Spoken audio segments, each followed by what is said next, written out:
We are in the third week of a 6-week summer series of sermons that is intended to spark conversation around this congregation on what it means to be the church. We began by saying that part of our challenge is claiming and reclaiming what it means to be a church in the heart of the city. God has put us in this place for a reason. And we need to rediscover that reason and reimagine what that means. Last week we said that the church is called to be compassionate. Perhaps the best summary of that sermon is found in the quote from Henri Nouwen's book, Compassion. Compassion asks us to go where it hurts, to enter into the places of pain, to share in brokenness, fear, confusion, and anguish. Compassion challenges us to cry out with those in misery, to mourn with those who are alone, to weep with those in tears. Compassion requires us to be weak with the weak, vulnerable with the vulnerable, and powerless with the powerless. Compassion means full immersion into the condition of being human. The church must always be seen as being compassionate, for God is compassionate, and God calls God's people to practice compassion in all that we do. We are reminded that compassion is the basis of all morality and righteousness. This week we pick up the subject of justice. In order to begin thinking about justice, I asked people on Facebook to tell me what they would preach to me about justice. I received some great comments and ideas. One of my responders offered me a description of a cartoon they had seen. 3 children of varying heights were standing, trying to look over a fence. One child was tall enough to see over the fence. Been there, done that. But the other 2 were not. In the second frame of the cartoon, all 3 children are standing on the same sized box. The tall child's box was completely unnecessary. The second child's box allowed a clear view over the fence, but the third child's box was not tall enough to afford a view over the fence. This frame was entitled Equality. In the third frame, the tall child had no box because no box was needed. The second child had an appropriately sized box, allowing a view over the fence. The third child's box was a little taller than the other box, affording a clear view over the fence, and the frame was entitled Justice. At the heart of the biblical understanding of justice is the idea that everyone has what they need. Biblical justice means that God's people bring the fullness of God's care for all people to all people. Biblical justice carries with it not just an awareness of injustice or an assent to the various propositions for addressing injustice. Biblical justice requires God's people to be actively involved in seeing that all people are treated with fairness and honesty and acknowledged as being as much created in the image of God as anyone else.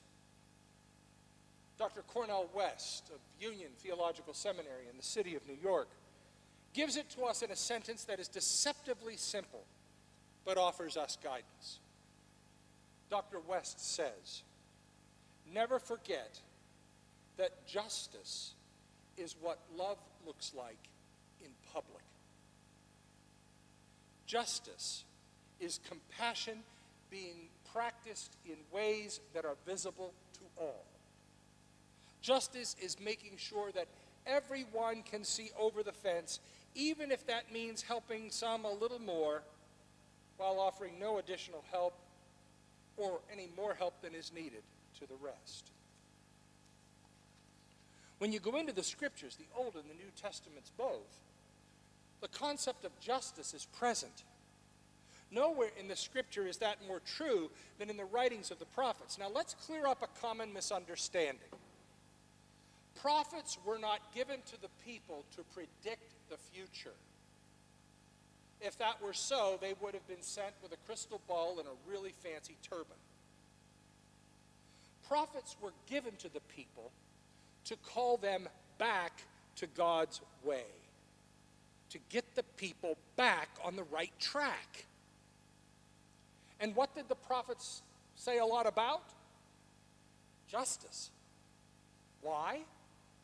Because God is just, and God calls God's people to be just and to do justice. Here are just a few reminders. But you must return to your God, maintain love and justice, and wait for your God always. Turn from evil and do good, then you will dwell in the land forever. For the Lord loves the just and will not forsake his faithful ones. Wrongdoers will be completely destroyed, and the offspring of the wicked shall perish, but the righteous will inherit the land and dwell in it forever. Follow justice and justice alone, so that you may live and possess the land the Lord your God is giving you.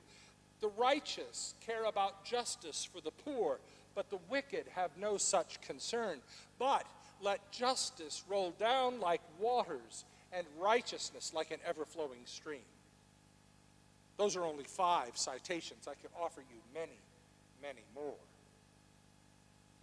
God's people have always been called to be people of justice. God's people have always been called to make the practice of justice part of their life, individually and as a community.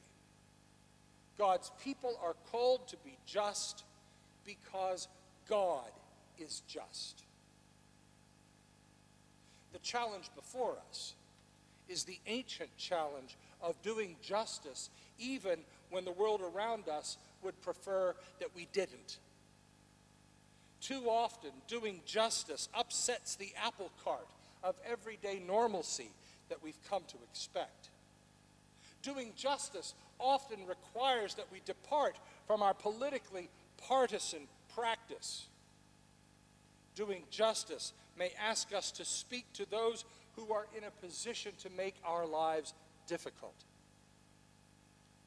Very often, when we're doing the hard work of justice, there will be accusations that those who work for justice are unpatriotic and treacherous. In a nation that was founded on the principle of justice for all, when injustice is seen or heard or experienced, there can be no more patriotic or loyal cause than the righting of a wrong. Benjamin Franklin from Pennsylvania reminded us, justice will not be served until those who are unaffected are as outraged as those who are. Injustice is injustice, and when it's being committed or permitted in our name, we have a God-given responsibility to challenge and rectify the wrong. When congregations take up the work of justice, they are very often criticized by some in the Christian family. Very often, some in the Christian family foist labels on those who do justice, calling them unchristian, God-haters, and the worst of all, liberal. Some in the Christian family believe that challenging the systems that preserve, protect, and defend injustice is to challenge God. Nothing could be further from the truth. In our time, the Lord to do nothing in the face of injustice is strong. But those who are willing to give the church a chance are watching to see what God's people will do in the face of injustice. For they know that the church, and that means God's people, are not to be silent and to be active and constantly calling for wrong to be set right, and to work for that day when justice rolls down like waters and righteousness flows like a mighty stream. If we, as God's people, fail to speak and act for justice, we will earn the well-deserved label hypocrite. if we, as God's people, fail to call on the powers and authorities to ensure that the children and young people in the poorest schools in our city and county are given the same opportunities as the children and young people in the wealthiest schools in our city and county, we are ignoring injustice. If we, as God's people, fail to speak and act on behalf of the poor and the homeless and the hungry, we present ourselves as frauds and make our God seem a sham and a fake. If we, as God's people, fail to stand with those the world stands against and mocks and decries and ridicules and bullies, then we bring dishonor upon our God and upon ourselves. Amos the prophet called out to his people and still calls out to us, "Seek good and not evil, that you may live. So the Lord, the God of hosts, will be with you, just as you have said. Hate evil and love good, and establish justice in the gate." The work of doing justice is holy work, given by God to the people of God in order to exhibit the kingdom of heaven to the world. Martin Luther King Jr., perhaps the most recognized prophet of God in recent times, reminded us that the arc of the moral universe is long, but it bends toward justice. Justice was not fully established in King's time. It will probably not be fully established in ours. But if the church is to be the church, and that means if we are to be God's people, then the God-given work of justice must be our work regardless of the cost. In a day and time when right and wrong are so easily made indistinguishable, we must be God's people of justice. So let us take up the work, even when it is hard and dangerous. For we are God's people of justice, for now and evermore.